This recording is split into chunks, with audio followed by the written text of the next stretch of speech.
Okay ကျွန်တော်တို့ဒီ owner app ကနေပြီးတော့ဗောနော်ကျွန်တော်တို့ကဒီ agent account တွေဖွင့်ပြီးသွားလို့ရှိရင်ကိုယ့်ရဲ့အောက်က agent တွေကိုကျွန်တော်တို့ကသူတို့ရဲ့ဝင်ရမယ့် user name တွေ password တွေ ID နံပါတ်တွေပြီးလို့ရှိရင်ကျွန်တော်တို့software download link တွေကိုပို့ပေးရမှာဖြစ်ပါတယ်အဲ့လိုပို့ဖို့အတွက်ကျွန်တော်တို့ကအများကြီးခေါင်းစားစရာမလိုဘူးကျွန်တော်မှတ်ထားစရာမလိုဘူးပေါ့နော်ကျွန်တော်တို့ဒီမှာဖုန်းမှာရှိတဲ့ agent စင်းတွေကိုဝင်လိုက်မယ်တို့ရှိရင်ကိုကဒီမှာ agent နှစ်ခုဖွင့်ထားရပါတော့အဲ့တော့ကိုက agent 1ကိုပို့ခြင်းတယ်ဆိုလို့ရှိရင်ဒီ agent 1ရဲ့ UI လေးကိုဖိထားလိုက်ပေါ့နော်လက်ကလေးနဲ့ဖိထားလိုက်ရင်သူက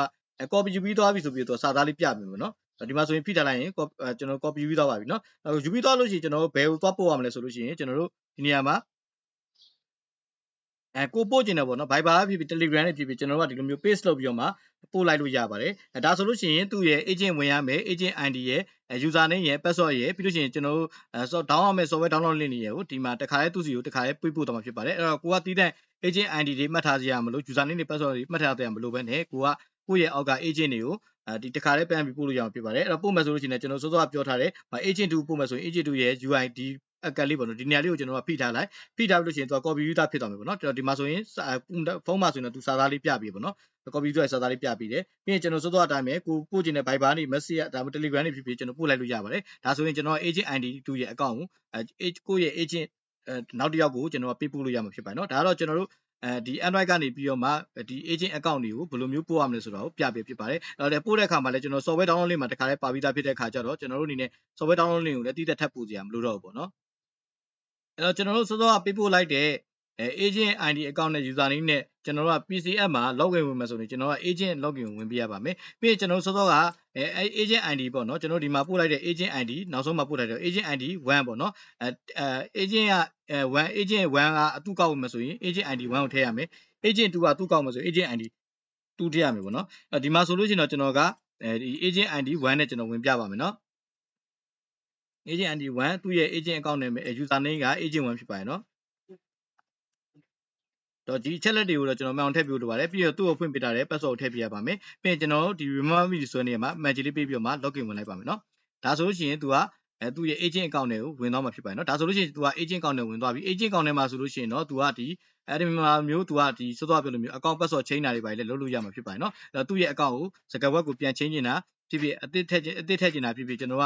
လုပ်လို့ရပါနော်အခုသူ့ရဲ့လက်ရှိပေးထားတဲ့စကားဝက်ကိုသူကမကြိုက်လို့ပြန်ချင်းနေဆိုရင်သူလက်ရှိပေးထားတဲ့စကားဝက်ကိုထည့်မယ်ပြီးလို့ရှိရင်သူထည့်ချင်တဲ့စကားဝက်အသစ်ကိုထည့်ပြီးတော့မှကျွန်တော်တို့ password ကိုပြန်ပြီးတော့မှချင်းလို့ရမှာဖြစ်ပါတယ်နော်နောက်တစ်ခုကကျတော့ကျွန်တော်တို့ဒီနေရာမှာအဲ့လို agent account တွေပို့တဲ့အခါမှာဆိုရင်ကျွန်တော်တို့ဒီကနေပြီးတော့မှကွန်ပျူတာကနေပြီးတော့မှစောစောလိုမျိုး copy ယူပို့လို့မရပါဘူးเนาะတကယ်လို့ agent account တွေပို့ခြင်းနေဆိုလို့ရှိရင်ကျွန်တော်တို့ Android ကနေပဲကျွန်တော်တို့ကဒီစောစောကပြထားတဲ့ဒီ agent account ဝင်ပြီးတော့မှ copy ယူပြီးတော့မှပို့ပြီးလို့ရမှာဖြစ်ပါတယ်เนาะကျွန်တော်တို့ PC မှာဆိုရင်တော့အဲ့လောက်ဆောင်ချက်ကိုထည့်မထားပါဘူးเนาะ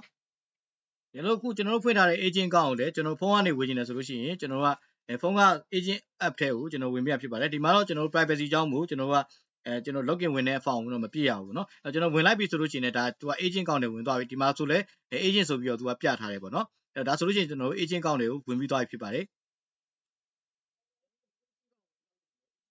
်ပါသူ့ရဲ့ direct ထူသားတွေ commission account တွေကိုဖွင့်ပြရမှာဖြစ်ပါတယ်အဲ့တော့ဒီ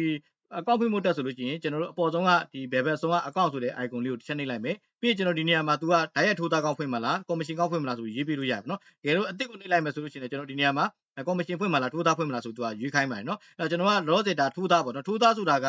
ကျွန်တော်ကဒီ owner မှာလိုမျိုးပဲဒီ agent ကသူ့စီမှာ direct လာထိုးတဲ့ထိုးသားတွေကိုကျွန်တော်ကထည့်ပေးဖို့စရင်းဖွင့်ရတာဖြစ်ပါတယ်နော်အဲ့တော့ဒီနေရာမှာသူက direct ထိုးသားဖြစ်တဲ့ကြောင့်မို့သူ့မှာ password တွေပါတော့ပေးစရာမလိုဘူးပေါ့နော်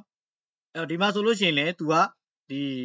ီသူ့ဒီအတွက်လားသူ့ဒီအတွက်လားဆိုပြီးရေးလို့ရတယ်ပြီးလို့ရှိရင်ကျွန်တော်တို့ဒီနေရာမှာချက်လက်လေးထည့်ပြီးသွားဆိုတော့ねကျွန်တော်300ဆိုနေလိုက်ပါမယ်เนาะဒီချက်လက်ထည့်တာတော့ကျွန်တော်အသေးစိတ်မပြောပြတော့ဘူးเนาะတည်ပြီးသားဖြစ်တဲ့ကြောင့်မို့ပြီးရင်ကျွန်တော်300ဆိုနေလိုက်ပါမယ်ဒါဆိုလို့ရှိရင် तू ကဒီမှာဒီထိုးသားကိုရေးထားမယ်ဆိုလို့ရှိရင်တော့ဒီ तू ဖွင့်ထားတဲ့ထိုးသားကောင်းကိုပေါ်ဒီမှာဖြစ်ပါတယ်ဒီထိုးသားကောင်းလည်းပြန်ပြင်နေတယ်ဆိုရင် click နဲ့ချက်နေပြီးတော့မှသူ့ကိုတတ်မှတ်ပေးထားတဲ့ commission ကတွေရောစားတွေကိုပြန်ပြီးတော့မှပြင်လို့ရမှာဖြစ်ပါတယ်အဲ့တော့ကျွန်တော်တို့ဒီပေါ့နော် agent account ကနေပြီးတော့မှတတ်မှတ်လိုက်တဲ့ကျွန်တော်တို့ထိုးသားရှင်းတည်လဲကျွန်တော်တို့ဒီဖုန်းက agent software တွေမှာလာပြီးတော့မှပေါ်ဒီမှာဖြစ်ပါတယ်အဲ့တော့စောစောအတိုင်းပဲကျွန်တော်တို့ဒီထိုးသားရှင်းဖွင့်တဲ့အခါမှာလဲကျွန်တော်တို့ဒီဘက်ကနေပြီးတော့မှဒီ agent app ကနေပြီးတော့မှလဲကျွန်တော်တို့ဖွင့်လို့ရပါတယ်เนาะ agent app ကနေဖွင့်လိုက်တဲ့ရှင်းတည်လဲကျွန်တော်တို့ကဒီ owner app မှာလာပြီးတော့မှကျွန်တော်တို့ sorry ကွန်ပျူတာက agent account မှာလာပြီးပေါ်နေမှာဖြစ်ပါတယ်เนาะဒါဆိုလို့ရှိရင်ကျွန်တော်တို့ဖုန်းကနေပြီးတော့မှကျွန်တော်တို့ direct ထိုးသားကောင်းဖွင့်လိုက်ပါမယ်เนาะ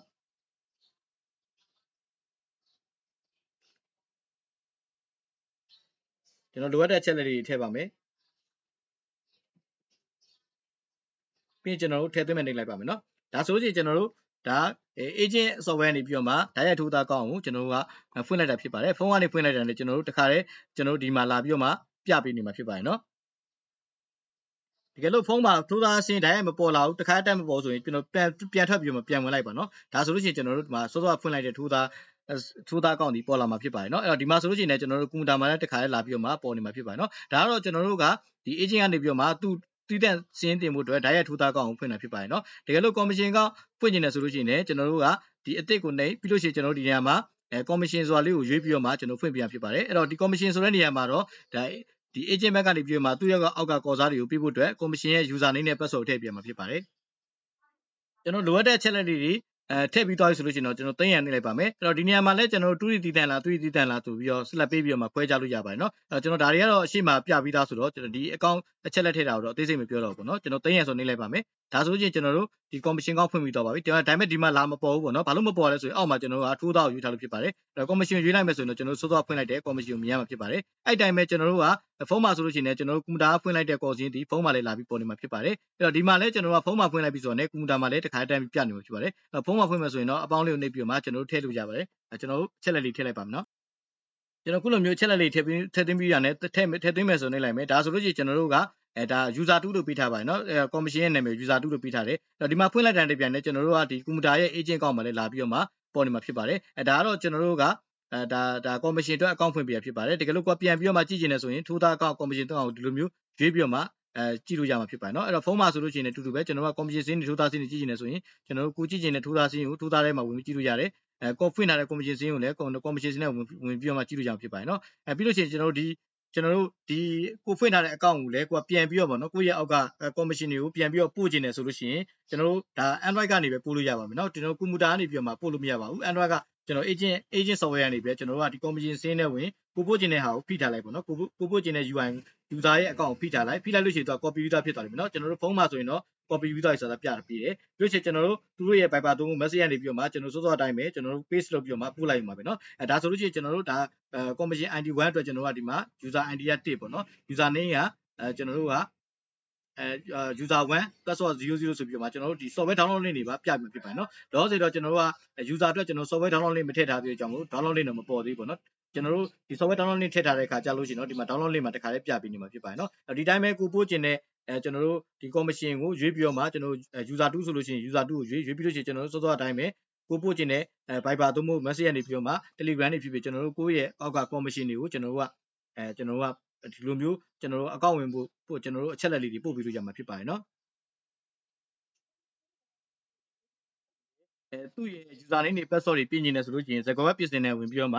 သူ့ရဲ့ user name တွေ password တွေကိုစိတ်ကြက်ပြန်ပြီးတော့ပြင်လို့ရမှာဖြစ်ပါတယ်ဒါဆိုလို့ရှိရင်ကျွန်တော်တို့ကဒါ agent app ကိုဝင်တာပေါ့နော်ပြီးလို့ရှိရင်ကျွန်တော်တို့ဒီ agent ကနေဖွင့်ပေးလိုက်တဲ့ commission account နဲ့ကျွန်တော် commission software ကိုဝင်ရတဲ့ပုံစံလေးပြပေးပါမယ်ကျွန်တော် commission software ကတော့ကျွန်တော်တို့ user ဆိုပြီးတော့မှကျွန်တော်တို့နာမည်လေးပေးထားပါတယ်အဲ့တော့ तू ကဒီကိုယ့်ရဲ့အောက်က commission ကနေပြီးတော့မှကိုပေးထားတဲ့ software download link ကနေပြီးတော့မှဒီ user software ကို download ဆွဲမယ်ဆွဲပြီးသားလို့ရှိရင်ကျွန်တော် software ကိုဝင်လိုက်မယ်ဆိုလို့ရှိရင်ကျွန်တော်တို့ပေးထားတဲ့ user နဲ့ password ကိုထည့်ပြီးဝင်ပြရဖြစ်ပါတယ်အဲ့တော့ဒီမှာတော့ကျွန်တော်ကလောလောဆယ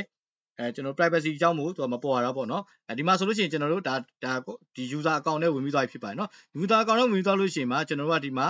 ာထိုးသားစင်းကိုဖွင့်ပေးလို့ရပါတယ်နော်အဲ့တော့ဒီမှာဆိုလို့ရှိရင်ကျွန်တော်တို့ထိုးသားစင်းကိုကျွန်တော်တို့ဒီမှာတစ်ခုရှိတာက user app ကတော့ကျွန်တော်ကကွန်ပျူတာနဲ့သုံးလို့မရဘူးဖုန်းနဲ့ပဲသုံးလို့ရဖြစ်ပါတယ်အဲ့တော့ commission တွေကတော့ကျွန်တော်တို့ကွန်ပျူတာ software တည်တံ့သုံးလို့မရဘဲနဲ့ဖုန်းပဲတည်တံ့ဖုန်း software နဲ့ပဲတည်တံ့ကျွန်တော်စင်းတွေကိုတင်ပြရပါမယ်အကောင့်တွေဖွင့်ပြဖြစ်ပါတယ်နော်အဲ့တော့ဒီ user app ကနေပြီးတော့မှဒီသူ့ရဲ့အောက်ကသူ့စီမှာလာတင်တဲ့ထိုးသားစင်းတွေဖွင့်မယ်ဆိုလို့ရှိရင်ကျွန်တော်တို့ကဒီထိုးသားစင်းနဲ့ဝင်လိုက်မယ်ပြီးရင်ကျွန်တော်တို့အပေါင်းလေးကိုနှိပ်ပြီးတော့မှကျွန်တော်ဒီထိုးသားချက်လက်တွေကိုထည့်ပြမှာဖြစ်ပါတယ်နော်ဒီနေရာမှာကိုထည့်ခြင်းနဲ့ထိုးသားနာမည်ကိုထည့်လို့ရပါတယ်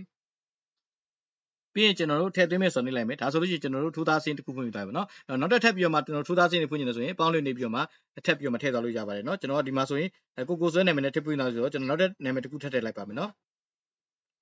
ဒီမှာလဲကျွန်တော်တို့ကဒီထိုးသားအချက်လက်တွေဖွင့်တဲ့အခါမှာတူးချင်းစီတိုင်းမတူညီတဲ့ commission ကတွေအယောစားတွေကိုဗရိတ်တွေကိုတတ်မှတ်ပြီးတော့မှဖွင့်လို့ရမှာဖြစ်ပါတယ်เนาะအဲ့တော့ကျွန်တော်ဒီမှာဆိုရင်3တဲ့ commission က3တဲ့အယောစား3တဲ့ကျွန်တော်တို့အစထည့်မယ်ပြီးရင်ကျွန်တော်တို့သူ့ကိုပေးမယ်3အတွက်ဗရိတ်ကိုလည်းကျွန်တော်တို့တစ်ခါတတ်ပြီးတတ်မှတ်လို့ရမှာဖြစ်ပါတယ်เนาะပြီးရင်ကျွန်တော်ထည့်သွင်းမယ်ဆိုနေလိုက်ပဲဒါဆိုရင်ကျွန်တော်တို့ဒါ user ဘက်ကနေပြီးတော့မှ commission ဘက်ကနေပြီးတော့မှသူ့စီမှာလာတင်မဲ့ထိုးသားစင်းတွေကိုသူကိုယ်တိုင်ဖွင့်လို့ရတာမှာဖြစ်ပါတယ်เนาะဒါကတော့ကျွန်တော်တို့က user account ဝင်ပြီးတော့မှ user သူကိုယ်တိုင် ထိုးသားစင်းတွေထိုးသားကောင့်တွေဘယ်လိုဖွင့်ရမလဲဆိုတော့ပြပြတာဖြစ်ပါတယ်နော်ဒါဆိုလို့ရှိရင်ကျွန်တော်တို့ agent ကနေရော user app တွေရောဘယ်လိုမျိုး